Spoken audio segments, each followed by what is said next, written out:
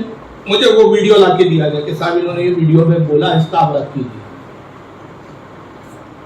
اب میں نے وہ سنا تو میں چکرا گیا کہ یا اللہ, اس زمانے میں بھی ایسے جاہل ہو سکتے ہیں. وقت کے اتنے بڑے عالم, سنبل کا اپنی جماعت کا سب سے بڑا عالم کہلاتا ہے, اور غالباً زندہ ہے بھی, مجھے نہیں معلوم کیونکہ یہ تقریباً 5 سال پہلے کی بات بتا رہا ہوں, لیکن نیٹ پہ ویڈیو ڈلی ہے. میں نے ویڈیو دکھایا, رد کیا. وہ خبر ان تک پہنچی کہ بھائی فاروق رضوی ناگپور سے ایک صاحب آئے تھے, آپ کا رد کیا اور آپ نے ایسا کہا, اس بارے میں آپ کیا کہتے ہیں؟ جواب میں کہتا ہے کہ مجھے تو یاد ہی نہیں میں نے ایسا کہا. سر کھو جاتے کہتا ہے مجھے نہیں معلوم میں نے کہا. لوگوں نے اس کو آڈیو سنایا, ویڈیو سنا, ویڈیو ہے کہ بھائی آپ نے کہا. کہتا کہہ دیتا ہے آدمی, جذبات میں نکل جاتی ہے یار. بریلیوں کو کوئی کام ہی نہیں ہے, بات بات پہ کفر کے فتوے لگاتے ہیں. اب جملے کیا تھے اس کے, ذرا غور کریں آپ. وہ کہتا ہے کہ زانیوں کو اللہ کے سوا کوئی نہیں ہے کہ جو زانیوں کو بلاتا ہے اپنی طرف کہ آؤ توبہ کر لو. اللہ ہی ہے جو چوروں کو آواز دے رہا ہے کہ آؤ توبہ کر لو, میں تمہاری توبہ قبول کرنے والا ہوں. مجھ سے مانگو, میں تمہیں مدد کروں گا, تمہیں دوں گا, تمہاری توبہ قبول کروں گا. اور اگر توبہ قبول کرنے میں دیر ہو جائے اور میں بھول جاؤں تو اگلے ہفتے مانگنے آ جانا, اور اگر اگلے ہفتے بھی میں بھول جاؤں تو اس کے بعد والے ہفتے میں آ جانا, اور اگر اس ہفتے بھی میں بھول جاؤں تو پھر ایسا کرنا کہ تہجد کے وقت میں آسمان پر آ جاتا ہوں. یہ اس کے منوال جملے سنا رہا ہوں جائیں. تو تہجد کے وقت آسمان پر میں آ جاتا ہوں, اور اس وقت میں بندے سے بڑا قریب ہو جاتا ہوں, اور اس وقت بندے کی بڑی غور سے سنتا ہوں. تو اس وقت مجھ سے مانگ لینا, اس وقت توبہ کر لینا, تو میں تیری توبہ کو قبول کر لوں. یعنی اس کا عقیدہ کیا بتا رہا ہے کہ اللہ معاذ اللہ بے خبر ہوتا ہے. اس نے اللہ کو کیا سمجھا, ایک آفیسر کی درجے پہ لایا. جیسے ایک آفیسر, آپ کام کرانے جاتے, فائل دیا, گیا صاحب کام ہوا, ارے یار میں بھول گیا تھا, آپ ایسا کیجیے, اگلے ہفتے آئیے, اگلے ہفتے آپ کی فائل دیکھتا ہوں. پھر اگلے ہفتے گئے تو اس نے پھر کہا ارے یار میں بھول گیا تھا, اب اگلے ہفتے آ جانا. بھائی یہ دنیا کا آفیسر ہو سکتا ہے, وہ رب کائنات ہے. میں نے رد کرتے ہوئے کہا تھا کہ اس کی باخبری کا یہ عالم ہے کہ دلوں کے حالات جانتا ہے. یہ دل میں میرے گزر رہا ہے وہ جانتا ہے. اور اس کی باخبری کا یہ عالم میں بتاؤں یہ عقیدہ توحید اہل سنت کا کیا ہے. اللہ نے اگر آپ کی میری عمر 50 سال اور رکھی ہے, 50 سال کے بعد میں کس جگہ کہاں ہوں گا, کس وقت ہوں گا, کہاں بیٹھا ہوں گا, اس وقت میرے دل میں کیا خیال ہوگا وہ مجھے نہیں معلوم. رب تبارک و تعالیٰ وہ بھی جانتا ہے, ہمیں نہیں معلوم. مجھے نہیں پتا یہاں سے اٹھ کر میں کہاں جاؤں گا, مجھے نہیں پتا یہاں سے اٹھ کے جانے کے بعد میں کہاں بیٹھوں گا, اس وقت میرے دل میں کیا خیال ہو رہا ہوگا, رب جانتا ہے. لیکن یہ تو ابھی موجودہ صورت کی ہم امید کر رہے ہیں. میں تو کہہ رہا ہوں اگر میری عمر 30 سال ہے, 50 سال ہے, اور میں کتنا زندہ رہوں گا اللہ ہی جانتا ہے. لیکن کچھ سالوں بعد, کچھ عرصے بعد کہیں بیٹھ کے جو دل میں خیال آئے گا جو مجھے نہیں معلوم, لیکن رب اس کو بھی جانتا ہے. لیکن ان کے عقیدے دیکھیں آپ, کتنے بدترین عقیدے ہیں. یہ کہتے ہیں کہ صاحب رب بھی بھول جاتا ہے. اب یہاں جب ابلیس کو اس نے کہا سجدہ کر, تو اللہ نہیں جانتا تھا یہ سجدہ کریں گا کہ نہیں کریں گا, کیوں نہیں کرا. تو اللہ نے پیشگی فرما دیا کہ اس نے سجدہ اس لیے نہیں کیا کہ اس میں گھمنڈ آ گیا تھا. پہلے کہہ دیا ابا واستکبر, گھمنڈ کیا اس نے, مگر پھر بھی اس کا انصاف دیکھیے, وہ انصاف کو پسند کرتا ہے. باوجود اس کے کہ وہ دل کے حال جانتا ہے کہ تیرا سجدہ نہ کرنا کس وجہ سے، پھر بھی خود پوچھتا ہے بتا تو نے سجدہ کیوں نہیں کیا، تو بتا اپنی زبانی، تو خود بول کے کیوں نہیں سجدہ کیا؟ اس لیے کہ میں تو جانتا ہوں کیوں نہیں کیا، اگر میں تجھ سے پوچھے بغیر تجھے سزا دے دوں، لعنتی قرار دوں، لیکن جو آنے والی تیری ذریت ہوگی وہ شکایت کریں گی، اور شکایت یہ کرے گی کہ ہمارے ابا جان کو صفائی کا موقع تو دیا ہوتا، ہمارے ابا بھی بہت بڑے عالم و فاضل تھے، ہو سکتا ہے ایسی دلیل دیتے کہ اللہ کو بھی قائل ہونا پڑتا، معاذ اللہ، ہو سکتا ہے کہ اللہ کو مطمئن کر دیتے اور اللہ بھی کہتا ہاں تیری دلیل میں وزن ہے، پوچھا ہی نہیں اور لعنتی قرار دے دیا۔ اللہ نے کہا نہیں، یہ الزام نہیں آنے دوں گا، تیری اولادوں میں کوئی ایسا نہیں ہوگا جو مجھ پہ اعتراض کرے، میں جانتا ہوں تو نے سجدہ کیوں نہیں کیا، مجھے پتا ہے، تیرا انجام بھی مجھے معلوم ہے، جس وقت تجھے نوازا تھا تب بھی جانتا رہا تو لعنتی ہونے والا ہے، جس وقت تجھے معلم الملائکہ بنایا تب بھی مجھے پتا تھا کہ تو لعنتی ہوگا، سب پتا ہے، پھر بھی میں پوچھ رہا ہوں بتا کیوں نہیں سجدہ کیا، اپنی زبان سے بول، اور اس نے دلیل بھی۔ اب دیکھیں اس نے جرم کا اقرار نہیں کیا کہ ہاں تو اس کو سمجھ جانا چاہیے تھا کہ اللہ نے عتاب نازل کیا ہے، اللہ نے سختی سے کلام کیا ہے، اللہ ناراض ہو گیا ہے، جلال کے انداز میں خطاب ہو رہا ہے، فوراً رجوع کرتا، عابد تھا، اشارہ الہی کو سمجھ لیتا، توبہ کرتا، مولا میں نہیں جانتا تھا کہ اس کا انجام اتنا بھیانک ہوگا، میں نے تو بس چھوٹی بات سمجھی اور سجدہ نہیں کیا، میں توبہ کرتا ہوں، گڑ گڑاتا ہوں، معافی مانگتا ہوں، یہ ہونا چاہیے تھا، لیکن وہ اس نے مانا نہیں تھا، وہ دلیل دے رہا ہے، گویا معاذ اللہ خدا کو مطمئن کرنا چاہ رہا ہے، اور دلیل کیا دیتا ہے؟ کہتا ہے کہ پروردگار تو نے مجھے آگ سے بنایا، آدم کو مٹی سے، آگ کی فطرت ہے بلندی کی طرف بڑھنا، پرواز کرو، آگ جب جلتی ہے، بلند جب روشن ہوتی ہے، آگ اپنے شباب پہ آتی ہے تو شعلے آسمان کی طرف بلند ہوتے ہیں، اور مٹی کی فطرت ہے پستی کی طرف گرنا، آپ جب بھی مٹی کو اچھالیں گے وہ اوپر نہیں جائیں گی بلکہ نیچے آئیں گی، زمین کی طرف آئیں گی، اس کی تخلیق مٹی سے ہوئی ہے، مٹی میں نقص ہے، کمزوریاں ہیں، مٹی میں بہت ساری جو ہے فطرتیں اور صفتیں ہیں، میں آگ ہوں، پاکیزہ ہوں، بلکہ میری فطرت تو یہ ہے کہ گندگیوں کو میں جلا دیتی ہوں، ناپاکوں کو جلا کر پاک کر دیتی ہوں، میں آگ سے پیدا کیا گیا، یہ مٹی سے، میں آگ ہو کر مٹی کو کیسے سجدہ کرتا؟ دلیل کیا تھی اس کی؟ مٹیریل کے تقابل کر رہا ہے، دو مٹیریلوں کو متعین کر کے تقابل میں لگا ہوا ہے، میرا مٹیریل آگ، آدم کا مٹیریل مٹی۔ اللہ تعالیٰ نے اس کی یہ دلیل کو قبول نہیں کیا، کیوں نہیں کیا؟ اس نے کہا بیوقوف، بدبخت، لعنتی، تو مٹیریلوں کے تقابل میں ہے، یہاں پر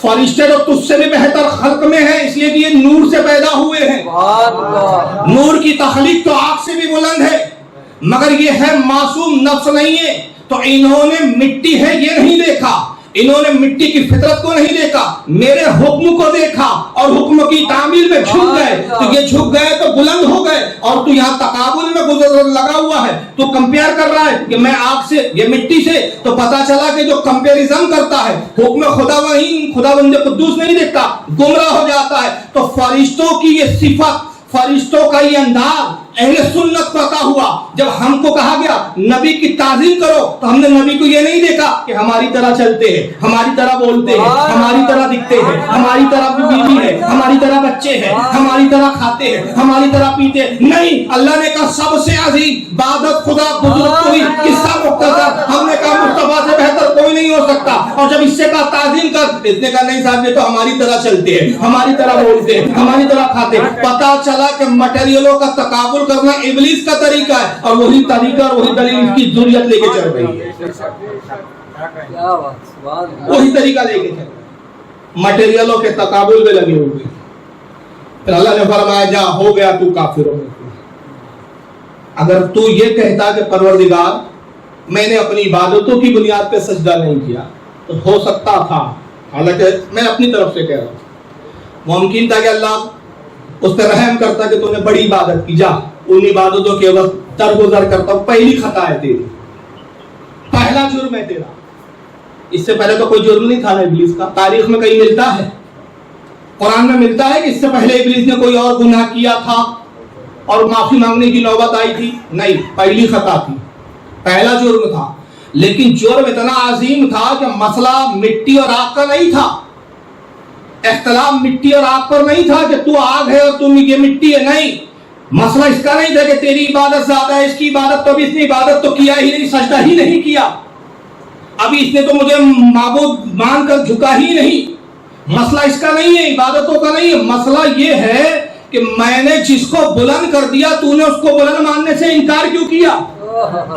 یہ مرضی میری ہے, میں جس کو چاہوں, جو چاہوں, جتنا چاہوں اتنا درجہ دوں, اتنا میں بلند کروں. تو جس کو میں نے بلند کیا تو نے اس کو بلند ماننے سے انکار کر دیا. تو پتا چلا یہاں پر کہ ہم جسم و جسمانیات کے اعتبار سے تقابل نہیں کرتے, وقت کے اعتبار سے تقابل نہیں کرتے, عبادتوں کے اعتبار سے تقابل نہیں کرتے, رب کے حکم کے اعتبار سے تقابل کرتے. اور جو عبادتوں میں تقابل کرتے تو گمراہ کیسے ہوتے ہیں؟ اور پھر لوگ سفارش میں کہتے پہلی بار کہا تھا کیا ضرورت تھی کفر کا فتویٰ دینے کی. ہم نے کہا جرم بھی تو دیکھو, لکھنے والے نے جب یہ لکھا کہ پیغمبر خود کیوں نہ ہو, اگر امتی عمل میں جو افضل ہوتے ہیں وہ امتی سے, نبی جو افضل ہوتے وہ علم کی بنیاد پر ہوتے کہ امتی سے زیادہ علم نبی کو ہوتا ہے. اور رہا عمل تو اس میں تو کئی بار یہ ہوتا ہے بسا اوقات امتی نبی کے برابر ہو جاتے ہیں, بلکہ معاذ اللہ نبی سے بھی آگے بڑھ جاتے ہیں. یہ ہے عبادتوں کے تقابل. اور پھر بڑا کیلکولیشن لے کے بیٹھے صاحب. ایک مولوی کا نام سنا بھی ہوگا شاید آپ نے, الیاس گھمن سنا ہے؟ جو نیٹ کی دنیا سے جڑے وہ جانتے ہیں, اس وقت پاکستان کا سب سے بڑا مناظر ہے الیاس گھمن. نام بھی بڑا جی, الیاس گھمن. اس کی تشریح کر رہے ہیں ایک تقریب, اور تشریح کیوں کرتے ہیں وہ صاحب؟ کہتے ہیں کہ دیکھیے صاحب اس میں کوئی کفر کی بات نہیں ہے, کوئی توہین کی بات نہیں ہے. رسول اللہ کی عمر کتنی تھی؟ 63 سال. سرکار پہ نماز کب فرض ہوئی؟ معراج کے واقعے سے. معراج کب ہوئی تو بڑے اختلافی روایتیں, کوئی کہتا ہے اعلان نبوت کے 7ویں سال, کوئی کہتا ہے 90ویں سال, کوئی کہتا ہے 11ویں سال. 7ویں سال سے پکڑ لیجیے. سرکار نے اعلان نبوت کب کیا؟ پورا ارتھمیٹک لے کے بیٹھا ہوا, پورا الجبرا اس کے پاس ہے, یعنی بالکل ابا کی سنت ادا کر رہے. کہا رسول اللہ صلی اللہ علیہ وسلم نے اعلان نبوت کب کیا؟ 40 سال کی عمر. نماز فرض ہوئی اعلان نبوت کے 7ویں سال, یعنی حضور کی عمر تھی 47 سال. 47 سال سے حضور نے نماز پڑھنا شروع کیا, 63 سال تک پڑھتے رہے, انتقال ہو گیا. کتنے سال ہوئے؟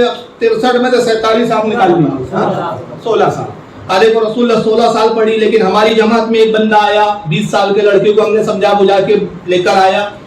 اچھا اس پہ بھی ایک لطیفہ یاد آ رہا ہے مجھے, اکثر میں بیان کرتا ہوں. آج خیر تمیزی تقریر ہے, خطاب تو کل سے اصل شروع کروں گا.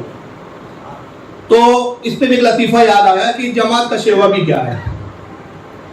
ایک پٹھان صاحب کو پکڑ لیا. پٹھان صاحب 1 نمبر کے شرابی, 1 نمبر کے جواری, 1 نمبر کے گجٹی. پٹھان صاحب کو پکڑا, سدھارا, سمجھایا بھائی شراب مت پیا کرو, گناہ ہے, گانجا مت پیا کرو. پٹھان صاحب کو سدھار لیا. جماعت میں لے کے تو ہر جگہ پٹھان صاحب کو بنا دیا ماڈل. اور کہا پٹھان صاحب آپ کھڑے ہوئے سنائیے آپ پہلے کیسے تھے اور جماعت میں جانے کے بعد کیسے. پٹھان صاحب کھڑا ہوا, خدا کا قسم ہم بہت بڑا شرابی, خدا کا قسم ہم بہت بڑا گنجٹی تھا, بہت عیاش تھا. یہ جماعت والے بھائی لوگ آئے, انہوں نے اللہ اللہ بتایا, خدا کی قسم ہم سدھر گئے. چلو پٹھان صاحب نے ایک جگہ بیان کر دیا. پھر دوسری مسجد پٹھان صاحب بولو کیسے کیا تھا. تیسری مسجد پٹھان صاحب بولو, پٹھان کے گھٹنے میں آ گئی, خدا کی قسم کھانا خراب کا بچہ ہمارا گناہ 4 پر لوگ جانتا تھا, پورے دنیا میں تشہیر کر رہا ہے. یہ اتنی جاہل جماعت ہے کہ ان جاہلوں کو یہ نہیں معلوم کہ اللہ کے رسول نے فرمایا کہ اپنے گناہوں پر کسی کو گواہ نہ بناؤ. اگر تم سے گناہ ہو جائے تو رب تبارک و تعالیٰ بڑا غفور و رحیم ہے, اور ایسا غفور و رحیم ہے کہ رب قدیر فرماتا ہے اے میرے بندے اگر تو سمندر کے جھاگ کے برابر بھی گناہ میرے پاس لے کر آئے, میری رحمت اس سے کئی بڑی ہے. اس کی رحمتوں کا یہ حال ہے. بڑا ایک پیارا واقعہ ہے, سنا دیتا ہوں, ضمن یاد آ گیا ہے. جو بنی اسرائیل قوم میں بارش روک دی گئی, موسیٰ علیہ السلام کا زمانہ ہے, بارش نہیں ہو رہی ہے, قوم پریشان, دعائیں کرتی ہے, دعائیں قبول نہیں ہوتی ہے. قوم موسیٰ علیہ السلام کے پاس آئی, اللہ کے نبی آپ ہیں اور بارش نہیں ہو رہی, دعا کیوں نہیں کرتے؟ کہا ایسا کرو کل میدان میں جمع ہو جاؤ.